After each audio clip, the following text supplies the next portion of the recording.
ခင်ဗျားတို့တစ်ခါတလေမှာဗီဒီယိုကောပြောနေရင်းနဲ့တစ်ဖက်လူကလိုင်းမကောင်းလို့အဲ့ဘက်ကပြန်ခေါ်ကြည့်တို့ဒီဘက်ကပြန်ခေါ်လိုက်မယ်တို့စသဖြင့်ပြောတာမျိုးကြုံဘူးလားကျွန်တော်ကတော့အိမ်နေပြောနေခဏခဏကြုံရတယ်ပေါ့နော်ဒါကြောင့်လေဒီကနေ့မှာဒီဗီဒီယိုလေးလုပ်ဖို့တော့ကျွန်တော် idea ရသွားတာဖြစ်ပါတယ်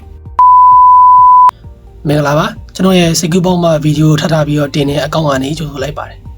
ဟုတ်တယ်တစ်ခါတလေမှာတော့အဲ့လိုမျိုးပြန်ခေါ်လိုက်ရင်လိုင်းကပြန်ကောင်းသွားတာမျိုးရှိတယ်ဒါကကျွန်တော်တို့ထင်တယ်လို့မျိုးတစ်ဖက်ကခေါ်လို့လိုင်းမကောင်းတာကိုဒီဘက်ကပြန်ခေါ်လိုက်တာနဲ့ပဲလိုင်းကောင်းသွားတာမျိုးမဟုတ်ဘူးအဲ့လိုပြန်ခေါ်လို့လိုင်းကောင်းကြီးဆိုရင်အမြဲတမ်းကောင်းပေါ့ဟုတ်တယ်မလားဒါပေမဲ့မကောင်းဘူးလေဒါဆိုဘာလို့တစ်ခါလေးရတော့ကောင်းသွားရလဲဘာလို့လဲဆိုတော့ network ကဆာဗာအသစ်နဲ့ချိတ်ဆက်လိုက်တာမျိုးရှိလို့ပါ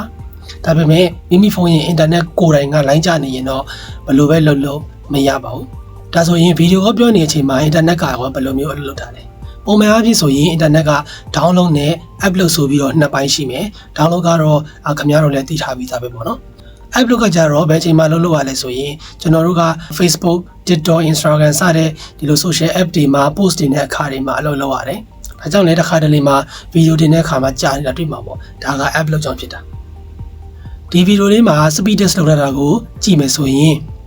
download 260 megabit/s နဲ့ upload 140 megabit/s ဆိုပြီးတော့တွေ့ရလိမ့်မယ်မြင်သာအောင်ပြောရရင်260 megabit/s သည် 32.5 megabyte/s နဲ့ညီမျှတယ်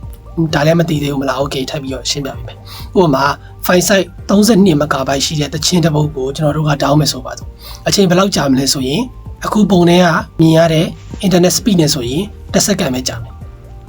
ဒါကအခုမြင်ရတဲ့ကိန်းဂဏန်းအရာပြောတာနော်ဟုတ်ပြီဒါဆိုရင်တကယ်10 စက္ကန့်နဲ့ရသလားဆိုရင်တော့မရနိုင်ပါဘူးဘာလို့လဲဆိုတော့တခြင်းရှိနေတဲ့စာပါရဲ့အမြန်နှုန်းပေါ်မှာလည်းမူတည်ပါသေးတယ်ဒါကြောင့်တကယ်လက်တွေ့မှာတော့10 စက္ကန့်နဲ့မရနိုင်ပါဘူးသို့တော့ကျွန်တော်တို့မှတ်ရလဲအောင်ဒီနေရာမှာတော့10 စက္ကန့်ဆိုပြီးတော့မှတ်လိုက်မယ်ဟုတ်ပြီနော်ဒါဆိုရင် upload 140 megabit/s ကိုကြည့်အောင်စောစောကထောက်မှတ်တဲ့သချင်းကို internet ပေါ်ကိုကျွန်တော်တို့ကပြန်တင်မယ်ဆိုပါတော့အချိန်ဘယ်လောက်ကြာမလဲဆိုရင် upload 140 megabit/s နဲ့တင်မယ်ဆိုရင် 1.8 စက္ကန့်ကြာမယ်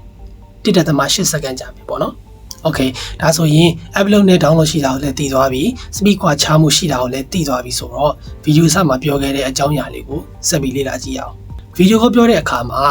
upload ရော download ရောတစ်ချိန်ထဲမှာအလုပ်လုပ်ရတယ်